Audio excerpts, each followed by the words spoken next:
welcome into a tired version of Tony Talks Trash About Music. Tony Oh, here, the night after our wonderful night in Washington, D.C. at the Warner Theater to catch the magnificent October 4th, 2024 Beat Show, sold out, Warner Theater. We went down, drove down mid afternoon, stopped in Winchester, got something to eat, went on down and tried to hit there as early as we could. We got there just yeah. as it was opening. So man, take us from there, brother. What'd you think of the general experience to start with? So I guess set up the scene for everybody. Well, this is this show was my sweet spot. 80s King Crimson. You know what I mean? This was Yeah, it. This is great. I See, saw the original shows for Discipline, Beat, Three of a Perfect Pair, and then I followed that up with Thrack. So, you know what I mean? I was ready for this. But the fun thing was I tried to not follow any set list. I didn't want to know what was going to be played. So I had to stay off the internet, right? man. But man, the set list, which we both have from last night was Yeah, fantastic. I think there was a little bit of trepidation going in. I mean, I know what Adrian Belew and Tony Levin bring to the table. They've been bringing it for years and together. You know. yeah, Now you can shed. What's that?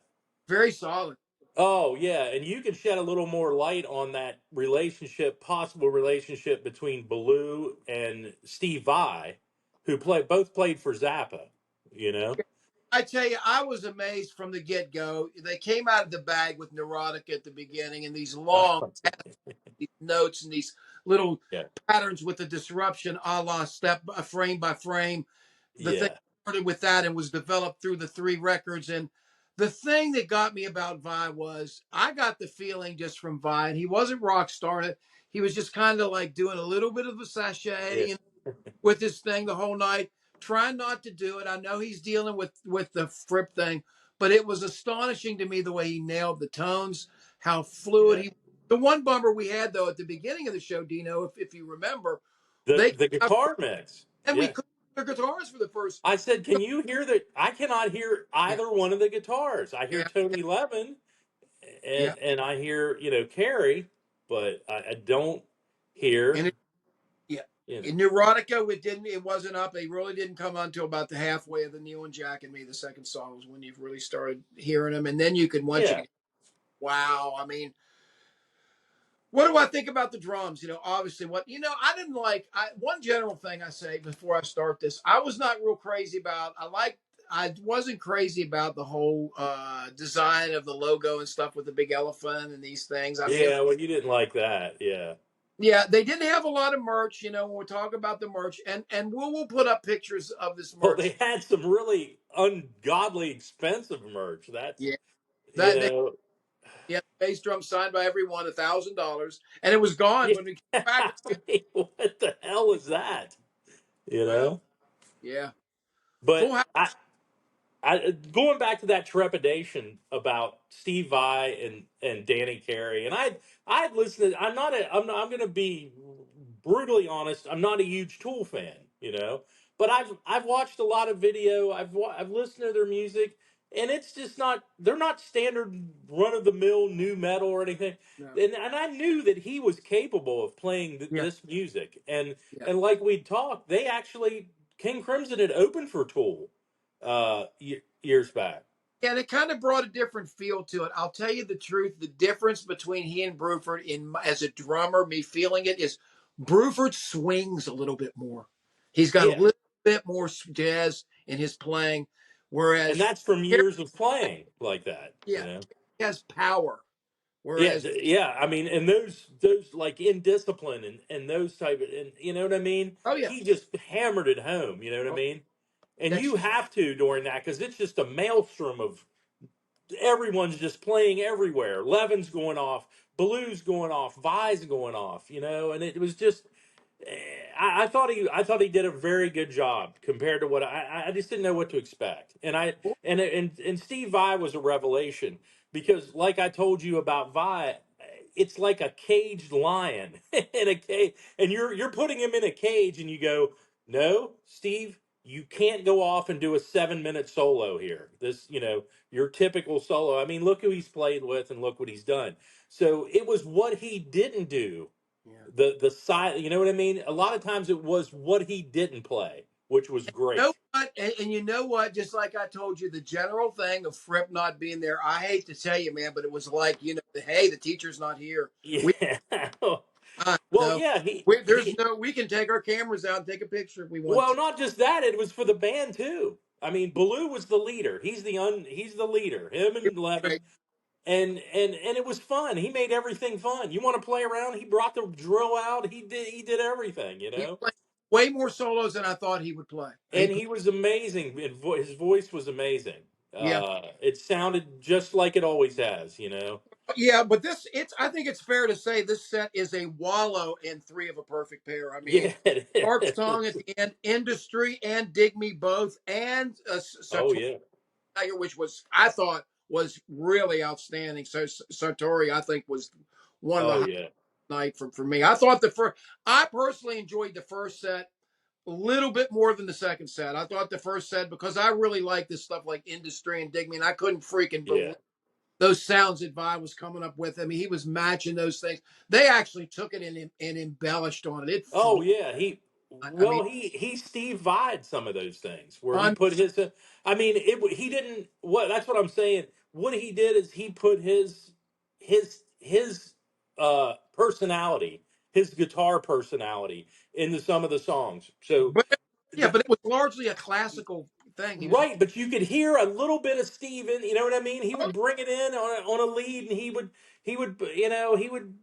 do his thing, what he usually does, the way he plays mostly, yeah, but yeah, he would pull back, but and he right. He kept his rock god guitars yes, or shit in check. He did. He kept it in check. He kept it he in check. did his rock art Yeah. guitar god thing, and he got some tones. He did some things that I think he did some things in this tour that he's never done before. He's never played like that. He's never had to. What a crowd too, man! The crowd. What were your general? How about all the women in the crowd? Did that surprise you? The great. Yeah, there were a lot. Yeah, we even saw somebody in formal wear. Do you remember that going in? They had a tuxedo and No, the they're dancing. formal wear. Like, Amazing. yeah, but everyone was so excited, and it was a sold out house. Now Yeah. tonight they're at the Beacon in New York City, Oh the my. biggest, the big venue, bigger Yeah. than what we saw last night at the Warner. Yeah. And I would have, Yeah. I think it's fair to say this. Yeah. Set two is a little more of the poppier or the little more yeah, beat stuff to get people into it. And it's fair to say, to tell everybody, to warn anybody who's going, who doesn't mind hearing this before, that the second song in the set, "The Sheltering Sky," is extended, is really the solo showcase for everybody to for take. everybody. It was probably 15 to 17 minutes long. It was And a I lot. like that. I like that version. I didn't think I was going to, but I thought it was great. I thought Elephant Talk was great. Indiscipline. You got really excited for the encore because I think you knew Red was coming up, I right? did. I did. I Mhm. predicted red there before I saw Right. any. Before I had this, what I did was I knew enough that I knew that Adrian knew it. I knew that he had played Right. for versions of the band, and I knew that what's it when he had really played it. Steve Vai had been playing it with Satriani as an encore Yeah. time, so you knew it Yeah. was. And then of course Thela as the final thing. As the final song. Yeah. What'd you think about their reaction to it? I mean, what you they seem to be. They were, yeah, I think they were great. I think they were really excited. And you remember about four songs in when he switched to Adrian switched his guitar. He said, I haven't had this out since, it's been on the wall. And he said, and he put it on, and he said, this feels really good. And I don't think he was just talking about the guitar. I think he was talking about the show and the crowd. And Yeah, man, it was. yeah, he was so excited because, basically with Fripp, and you see it in the documentary. I've seen it. I've seen it on stage, and it's almost like your band leaders, your grade school principal or your high school, like He's you know not. what I mean? Like no, this is no we're going to do it this way, and you're like, oh man, I'm an adult, All right. and Okay. Let's talk real here. there has to be just the smallest amount of revenge here Oh and a yeah. little bit of success with this, don't Well, you? did you notice, like on the merchandise and everything, I don't mean not no. I'm not one mention of King Crimson? Did you yeah, I see know. that? Yeah, that's right. That's right. Because I guarantee you, Fripp did, said, "Look, if you're selling anything, you will not use the Crimson name." Oh yeah, You and that's know? that's why we asked on the way out. We asked the engineer whether or not Yeah. there's a live record. He says, I believe so. He goes, I can't Well, wait. you know what? You know the only way they're going to get to do it is if Fripp releases it on Discipline Global. I mean, Oh my Global God. Mo. Those- DGM has to release it probably, or he's like, "Hey, I'm going to get something out of this thing." You Yeah, know? yeah. How about frame by frame, man? That was really good too. I like. Yeah, it really was. And Elephant Talk, Oh, me I too. thought that Vi was absolutely smoking on Elephant Talk. His parts were just great, you know, because And, that's a big Fripp. When I've seen it live back in the '80s and during the original, run, that was a big Fripp, and the funny thing is, a lot of that and I used to think it was Fripp who wanted to use a lot of the effects and everything, but I think all that shit came from Adrian Blue because he was the one that was layering everything. you hear it He last night? It he was didn't have to, but he had Vi layered him. They all had multiple pedals they were using, and he was one of the first advocates of the guitar synth. I think yeah. Roland sent him a prototype Uh, which he took on the road, you Here we. know. You're leading me right to the thing, man. They both had identical Roland jazz courses with a Yeah. mic 12-inch speaker. Yeah. Let's get back in the day. Roland Jazz Course, the greatest amp ever made. I should kick myself in the ass. I had a great one a long time ago, and I Did got you rid. really? I don't play out anymore, but if I did, that would be the amp of choice. It's the And greatest. I think Adrian's been now I don't know about Steve Vai as much, but I know Adrian's been a Roland. He's been in their corner since the '80s. You know what Yeah, I mean? I love him And they too. would just send him products because that's what they do. They want to send products to musicians that are out playing huge gigs I'm because their sure they. name's on everything, you know. But yeah, everything the sound was very good except that little glitch at the beginning when we lost the guitars. And And I you had think I great. think Blue said something about song 3 or 4 in. He was over. He put another guitar and he went over and I saw him motioning to someone. This has got to go up like that. So I think they could hear it too through their monitors because I could not hear Vi for Yeah, almost the first second song. You yeah. know, I'm. but Yeah, little thing I'm surprised about is that they seemed of all the three records, they seemed to play Beat the least. Beat was had like yeah, a couple yeah. beat. I thought there'd be more than that. Yeah, I thought it was going to be I thought like maybe a third, a third, a third, Yeah, but and maybe David, it's something they decided on together or they were all more comfortable with these. I don't know. But Fripp had a chance to participate in this, right? I mean, they said we want to get together and he's the one that went, "No, I don't want to do it." yeah, And that's why they went with Vi. I mean, I think Danny Carey was on board from the beginning, but I think it was. I'm sure Fripp was when they contacted him. Hey, would you like to do this? It'll be fun. We're not doing it for a long time. We just like to go out. And he's no, we won't do it. So I was happy to see Vi. He seemed to be enjoying himself. I He was the was. most surprised with him. I was the most surprised Yeah. how he came off and how well he did. But I mean, he's two Zappa guys. What do you're going to get a great night of mind blowing good guitar interplay. So then that's And what. he can play anything. If you put him in a jazz combo, he could play jazz. Oh yeah, He'd play what you wanted. You know what I mean? And yes. he's very talented. He's made a living as, like you said, the rock guitar god. He was handpicked by David Lee Roth after Roth left Van Halen, and he And then put on together White yeah he Snake. put together one hell of a band. Yeah, yeah, And that's always been his calling card yeah. through the years.